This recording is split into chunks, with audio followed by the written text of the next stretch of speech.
Hello learners, I hope आप सभी अच्छे होंगे।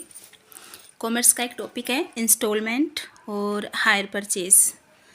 जब कोई एसेट्स हम इंस्टॉलमेंट बेस पे परचेज करते हैं ना, उसमें क्या किया जाता है कि जो अमाउंट होती है एसेट्स की वो बाय इंस्टॉलमेंट यानी कि EMI जिसको बोलते हैं, यानी कि छोटे छोटे टुकड़ों में उसको इंस्टॉलमेंट के फॉर्म में हम रुपए देते हैं।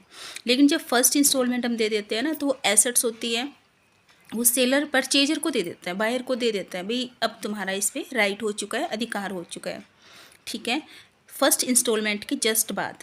बट जो हायर परचेज सिस्टम होता है ना, इसमें क्या होता है कि जो फर्स्ट इंस्टॉलमेंट होती है, जिसको हम डाउन पेमेंट कहते हैं या इनिशियल पेमेंट कहते हैं, उसके जस्ट बाद उनको एसेट्स तो दी जाती है, बट उनको वो अधिकार नहीं दिया जाता, यानी कि उनको ओनरशिप नहीं दी जाती एसेट्स की, जो इंस्टॉलमेंट सिस्टम में दी जाती है। हायर परचेज में वो उनको कब दी जाएगी ओनरशिप?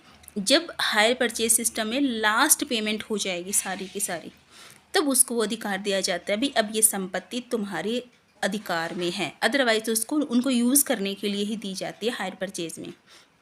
क्लियर हो गया?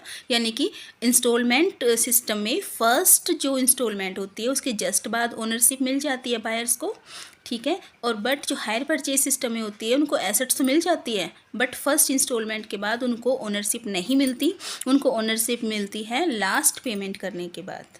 ओके, तो ये डिफरेंस था हायर परचेज सिस्टम और इंस्टॉलमेंट परचेज सिस्टम में। थैंक्स।